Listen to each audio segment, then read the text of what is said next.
Hello students, today I will demonstrate lungs. Lungs are the pair of the respiratory organ which are located in the thoracic cavity.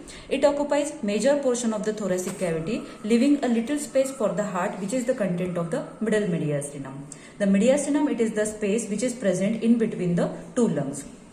The lungs, they are spongy in texture, elastic tissue and the porous in nature, whereas it gives crepitus sounds on touching because of the presence of air in the alveoli. The average weight of the right lung, it is about 700 gram, whereas average weight of the left lung, it is about 600 to 650 gram in weight.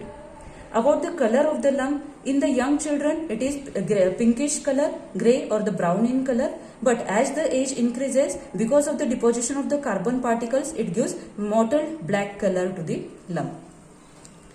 The lungs invaginate the pleural sac from the medially, because of which the pleural sac is having two layers. Outer layer is the parietal pleura and the inner layer, which is firmly adherent to the lung, is called as the pulmonary or the visceral pleura. A potential space is present in between these two pleura is called as the pleural cavity. So the lungs, they are present in the pleural cavity. The parietal pleura further subdivided into certain parts: cervical pleura, costal pleura, diaphragmatic pleura and the mediastinal pleura. So these are the four divisions of the parietal pleura. Coming back to the lungs having some presenting parts. It is half conical in shape, having apex which is blunt in nature, present up to the root of the neck, large semilunar concave base of the lung, then three borders: anterior border which is thin in nature, posterior border which is rounded and the ill-defined one, the inferior border, this is the inferior border, large convex costal surface and the medial surface. So these are the presenting parts to the lung. So what are the points for the anatomical position and the site determination of lung? You have to hold the lung in such a way that this thin anterior border must be facing in front, the apex must be facing superiorly, then the large costal surface must be present laterally. So these are the points for the site determination and the anatomical position of these two lungs. So this is the right lung and this will be the left lung. We will discuss the points of site determination again. Now we will see each part one by one. The apex, it is blunt. It is situated 2.5 cm above to the clavicle and 3 cm above to the first costal cartilage. So this is the impression for the presence of the first rib. Now you can see here in front or anteriorly, this will be the impression for the subclavian artery which is present near to the apex. So posteriorly, this apex is related with the neck of the first rib. Now base, it is concave and the semilunar in shape, presenting or resting on the respective dome of the diaphragm. So as this is the right lung, it is resting on the right dome of the diaphragm, and this is the left lung, it is resting on the left dome of the diaphragm. Now focus on the inferior surface or the base of the lung. So right base of the lung, it is more deeper one as compared to this shallow base of the left lung. Now about the anterior border. Anterior border, it is thin and it occupies the costomediastinal recess. It is straight one.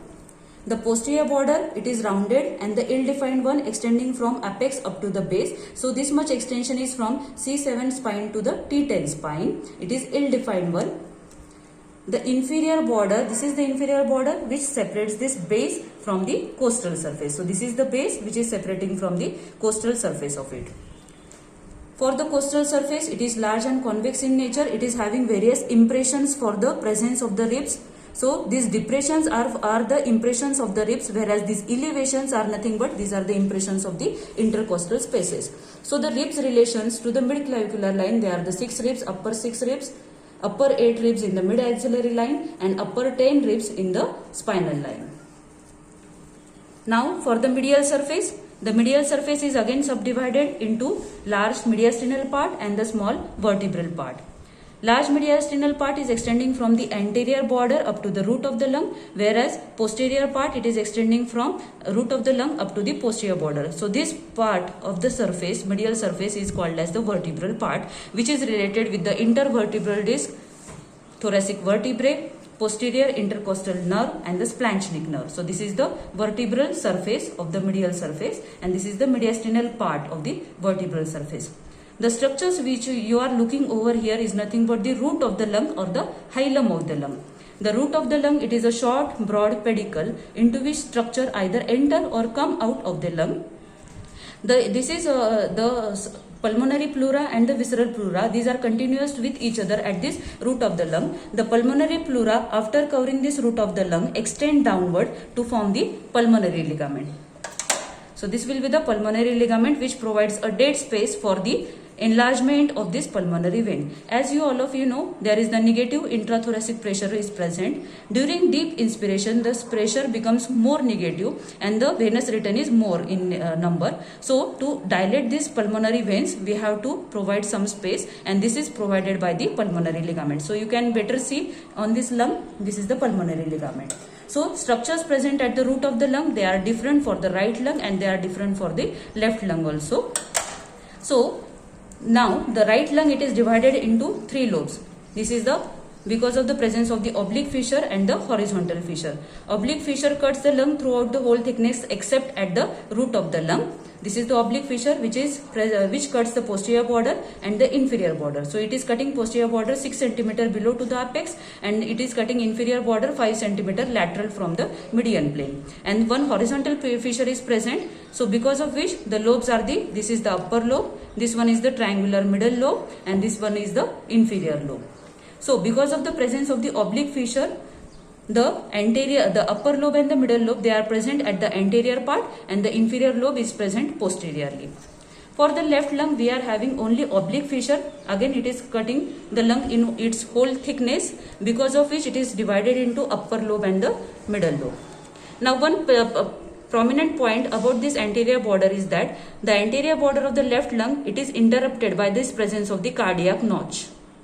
A cardiac notch is present at the anterior border of the left lung, and this is the tongue-shaped projection which is called as the lingula. So these are the differences. In the next video, we will see the differences and various impressions present on the mediastinal part and the costal surface. Thank you.